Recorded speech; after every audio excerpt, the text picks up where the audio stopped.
샬롬 샬롬 샬롬 샬롬 샬롬. 하나님 사랑합니다. 여러분 주 안에서 사랑합니다. 열왕기상 19장 1절에서 4절까지 말씀 나누어서 봅니다. 하나님의 산 호렙에서 아합이 엘리야가 행한 모든 일과 그가 어떻게 모든 선지자를 칼로 죽였는지를 이세벨에게 말하니 이세벨이 사신을 엘리야에게 보내어 이르되 내가 내일 이맘때에는 반드시 내 생명을 저 사람들 중 한 사람의 생명과 같게 하리라. 그렇게 하지 아니하면 신들이 내게 벌 위에 벌을 내림이 마땅하니라 한지라. 그가 이 형편을 보고 일어나 자기의 생명을 위해 도망하여 유다에 속한 브엘세바에 이르러 자기의 사원을 그곳에 머물게 하고 자기 자신은 광야로 들어가 하루길쯤 가서 한 로뎀 나무 아래 앉아 자기가 죽기를 원하 이르되 야훼여 넉넉하오니 지금 내 생명을 거두시옵소서. 나는 내 조상들보다 낫지 못하나이다. 이렇게 말하죠. 예수님의 변화산 이야기에 등장하는 구약의 두 인물 모세와 엘리야이죠. 수많은 인물 중에 두 사람이 거론되었다는 사실은 복음서 기자들이 엘리야를 모세 못지않은 인물로 평가했다라는 뜻이기도 합니다. 예수님은 세례 요한을 엘리야라 지칭하신 적도 있어요. 마태복음 11장 14절에 거꾸로 예수님의 엘리야라는 당시 소문도 또한 있었습니다. 마태복음 16장 14절이죠. 엘리야는 강력한 카리스마로 극적인 인생을 산 인물이기도 해요. 초자연적인 기적도 많이 행했습니다. 불수레를 타고 승천하는 마지막 장면을 이렇게 장면도 있었죠. 자세한 이야기가 열왕기상 17장에서 19장과 열왕기 하 1, 2장에 나옵니다. 엘리야와 이세벨의 이야기죠. 오늘 엘리야가 유대인들과 초기 그리스도인들의 영혼에 큰 울림이 된 이유는 여럿인데 그 중에 하나는 그가 박해받은 선지자를 대표한다라는 사실입니다. 그는 이스라엘이 현재 우리나라처럼 남과 북으로 갈라졌던 기원전 9세기 바알 숭배가 극에 달했던 북이스라엘에서 활동을 합니다. 당시 이스라엘의 왕은 아합이었고 그의 아내가 시돈왕 옛바알의 딸인 이세벨이다. 이렇게 증거하죠. 아합은 북이스라엘의 태조인 여로보암보다 더 악한 왕이라는 평가를 받고 있습니다. 사마리아 바알 신전 안에 바알 제단을 만들었고 아세라 상까지 만들었어요. 열왕기상 16장 33절에 그를 비판합니다. 그는 그 이전의 이스라엘의 모든 왕보다 심히 이스라엘 하나님 야훼를 노하시게 하였더라. 엘리야는 아합에 맞서요. 아합과 이세벨을 엘리야를 눈에 가시로 여겼겠죠. 선지자들이 왕이나 다른 귀족들에게 박해받는 일은 종종 있었지만 엘리야처럼 왕과 왕비 두 사람에게 박해받은 일은 없어요. 바알 선지자들의 후계인 역할을 한 이세벨 왕비는 세례 요한을 죽음에 이르게 한 헤로디아와 비슷합니다. 열왕기상 19장 2절에 따르면 이세벨은 엘리야에게 사람을 보내 이렇게 말했다. 이렇게 증가하죠. 내일 이맘때 반드시 내 생명을 저 사람들 중 하나의 생명과 같게 하리라. 그렇게 하지 아니하면 신들이 내게 벌 위에 벌을 내림이 마땅하다. 이렇게 장담하죠. 이세벨의 앙심을 품은 저주를 들은 엘리야는 국경을 넘어 남유다에 속한 브엘세바 땅으로 도망을 치죠. 그 다음 광야 로뎀 나무 아래 앉아 다음과 같이 기도합니다. 야훼여 넉넉하오니 지금 내 생명을 거두시옵소서. 나는 내 조상들보다 낫지 못하나이다. 이세벨 왕비에게 위협을 받았다 해서 죽느냐 사느냐 아우성치는 엘리야의 모습이 이상하게 보일지도 몰라요. 엘리야는 앞에서 바알 선지자 450명과 갈멜산에서 배틀을 벌여서 승리하죠. 우리에게 정말 중요한 건 겉으로 보기에 강력한 힘이 아니라 오히려 눈치채기 힘들 정도로 세미하고 부드러운 힘이라는 뜻이 있어요. 숨소리 여러분들 들어보셔요? 아기 나가서 키워본 분들은 경험을 하셨을 거예요. 정말 신비한 소리입니다. 거의 들리지 않을 정도로 적으나 숨은 우리가 살아있는데 가장 중요하죠. 꽃피는 소리를 여러분들 들어보셨습니까? 우리 귀에는 들리지 않으나 측정기로 측정하면 작은 소리라도 들리긴 할 것입니다. 저는 소리에 민감한 편이라 소란스러운 소리가 아주 불편합니다. 집에서 가족들에게 방문을 소리나지 않게 아니면 작은 소리가 나게 조용히 해달라 이렇게 부탁을 하죠. 큰 소리를 듣는 것들이 참 불편해요. 또한 그런 소리를, 큰 소리를 또한 좋아하는 분도 있긴 하겠죠. 저는 좋아하는 음악을 들을 때는 가끔 스피커 볼륨을 크게 올리기도 합니다. 언젠가 연주장에서 라이브로 베토벤의 교향곡 9번 합창 베르디의 리퀴엠 연주를 들을 때 연주장을 꽉 채우는 장엄한 소리에 큰 감동을 저는 경험하기도 했습니다. 그런 큰 소리가 감동적인 이유는 세미한 소리가 있기 때문이기도 합니다. 우리의 삶에도 걱정과 또한 그 격정과 정적이, 뜨거움과 차가움이, 그리고 삶과 죽음의 조화를 이룰 때 훨씬 풍성해집니다. 세미한 소리는 단순히 소리가 크다거나 작다는 뜻이라기보다는 본질적인 소리냐, 또한 겉도는 소리냐로 봐야 된다. 듣지 않아도 될 소리가 있고 꼭 들어야 할 소리가 있다. 우리의 영혼을 울리는 소리야말로 세미한 소리죠. 책을 읽거나 친구와 대화하다가도 그런 세미한 소리를 듣고 예배를 드리다가도 그런 경험이 가능합니다. 여러분은 언제 그런 세미한 소리를 들으셨고 지금 어디서 그런 소리를 듣습니까? 그런 경험이 있는 사람만이 다른 일을 흉내내지 않고 자신의 고유한 인생을 살아갈 수가 있다는 거죠. 생명이 깊이에서 나오는 세미한 음성을 들으려면 영혼의 귀가 열려야 합니다. 성경 기자들은 물론이고 시인들에게서 그런 귀가 무엇인지를 우리는 배웁니다.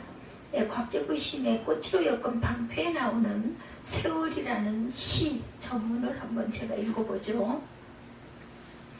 하얀 민들레 곁에 냉이꽃, 냉이꽃 곁에 제비꽃, 제비꽃 곁에 산새콩, 산새콩 곁에 꽃다지꽃, 꽃다지 곁에 바람꽃, 소년 하나 언덕에 엎드려 시를 쓰네. 천지사방 꽃향기 가득해라. 걷다가 시 쓰고 걷다가 밤이 오고 밤은 무지개를 보지 못해 아침과 비를 보내는 것인데 무지개 뜬 축본에 간이 이슬밭에 엎드려 한 노인이 시를 쓰네. 똑같은 길을 가면서도 세미한 생명의 소리를 듣는 사람이 있고 듣지 못하는 사람이 있습니다. 귀 있는 자는 들으라는 예수의 말씀은 실질적이죠. 오늘 우리가 너무 큰 소리만 듣다 결국은 세미한 소리를 듣지 못하게 될지도 모릅니다. 귀가 약해지죠. 나이가 들면. 오늘 우리는 생명의 세미한 소리를 실제로 듣거나 느끼면서 살아야 할 줄 믿습니다. 야훼 하나님은 세미한 소리를 듣는 엘리야는 불 어귀에 나갔었죠. 다시 소리가 들렸어요. 불 안에서 듣던 그 소리. 엘리야야 내가 어찌하여 여기 있느냐. 다시 하나님께 오직 나만 남았거늘 그들이 내 생명을 찾아 뺏으려 하나이다. 이렇게 말하죠. 3번이나 반복되는 내용이에요. 엘리야의 영혼이 얼마나 지쳤는지를 알 수가 있죠. 야훼께서 엘리야에게 말씀을 이어갑니다. 15절에 너는 내 길을 돌이켜 광야를 통하여 다메섹에 가서 내려왔던 길을 다시 거슬러 올라가 다메섹에 가서 선지자의 역할을 감당하라는 거죠. 하사엘에게 기름을 부어 아람의 왕이 되게 하고 님시의 아들 예후에게 기름을 부어 이스라엘 왕이 되게 하고 엘리사에게 기름을 부어 엘리야의 뒤를 이을 선지자가 되게 해라. 아무리 답답하고 어려운 상황이라 해도 우리는 모두 각자의 역할을 감당해야 합니다. 돈을 벌 사람은 돈을 벌고 정치를 할 사람은 정치를 하고 아이들을 가르칠 사람은 가르치고 집안 살림을 맡은 사람도 그 일상을 잘 감당해야 한다. 엘리야는 현실의 어려움 앞에 자포자기하지 않고 선지자로서의 일을 수행해야 합니다. 이 말씀을 들은 엘리야의 마음이 가벼웠을까요? 부담이 되었을까요? 야훼께서 엘리야에게 필요한 한 말씀은 18절에서 하시죠. 내가 이스라엘 가운데 7,000명을 남기리니 다 바알에게 무릎을 꿇지 아니하고 바알에게 입맞추지 아니한 자니라.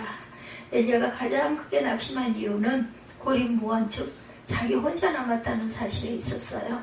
그런 모든 야훼 선지자들을 죽임을 당했고 모든 유다 백성들이 하나님을 거부하고 바알 앞에 무릎을 꿇었다고 봅니다.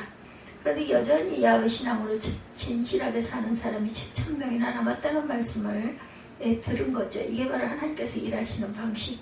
우리의 예상과는 다르죠. 우리는 일단 눈에 보이는 일이 무너지면 모든 것이 끝났다 이렇게 여깁니다. 어느 정도 교양 있는 사람들은 상대적으로 조금 낮게 상황을 받아들이기도 하죠. 원하는 대학 입학에 실패하거나 원하는 회사에 들어가지 못한 자녀에게 너무 걱정하지 말라고 위로할 수가 있어요. 그러나 우리의 인격과 교양에도 한계가 있습니다. 모든 게 끝장났다고 고함칠 수밖에 없는 순간이 있죠. 저도 실제 그런 일을 당하면 죽겠다고 고함을 칠 거예요. 아마. 그래도 밤에만 알죠. 모든 걸 잃어도 하나님께서 함께 하신다는 모든 상황을 견딜 수 있다라는 것.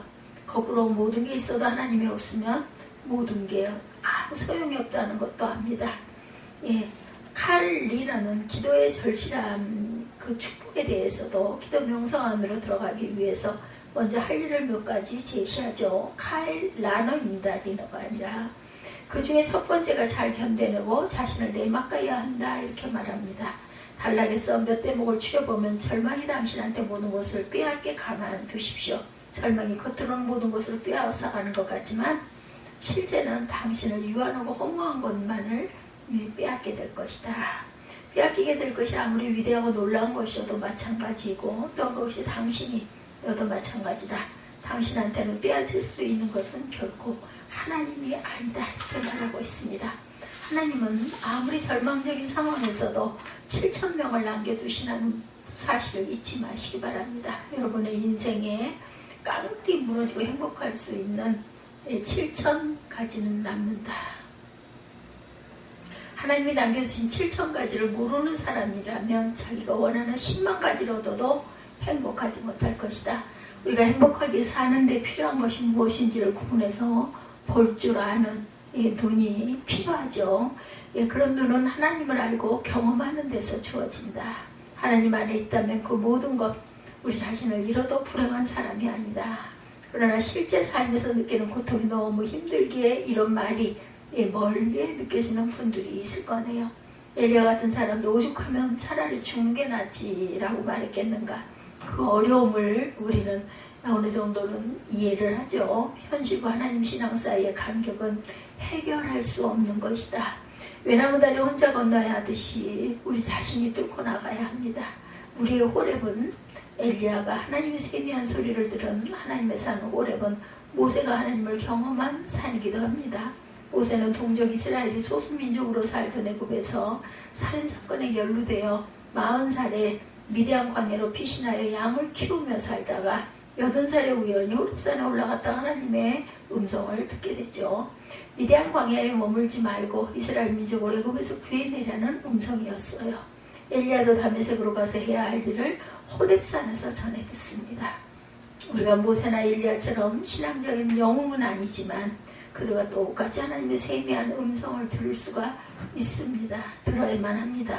하나님 말씀에 대한 경험 없이 우리는 이전 투구처럼 돌아가는 때로는 답답하거나 무료한 이 세상에서 삶을 버텨낼 수가 없을 거예요. 하나님은 여러분이 뭐라고 말씀하세요? 하나님의 호렙은 어디예요? 7,000명을 남겨두었다 놀라운 말씀을 들었던 순간은 또한 언제일까요? 이건 정말 생명을 주는 하나님의 말씀 이해하는 경험이 있으신가요? 없으신가요? 여러분들? 여러분 지금 성경이 말하는 이런 하나님의 경험과는 아무 관계없이 세상이 요구하는 대로 그럭저럭 살기 바쁘시니까 그렇지 않으리라고 믿습니다. 하나님의 호렙에서 주님의 말씀과 사명을 온전하게 들을 줄 아는 승리하는 귀한 오늘 하루가 되시기를 주님의 이름으로 축복합니다. 기도하시겠습니다.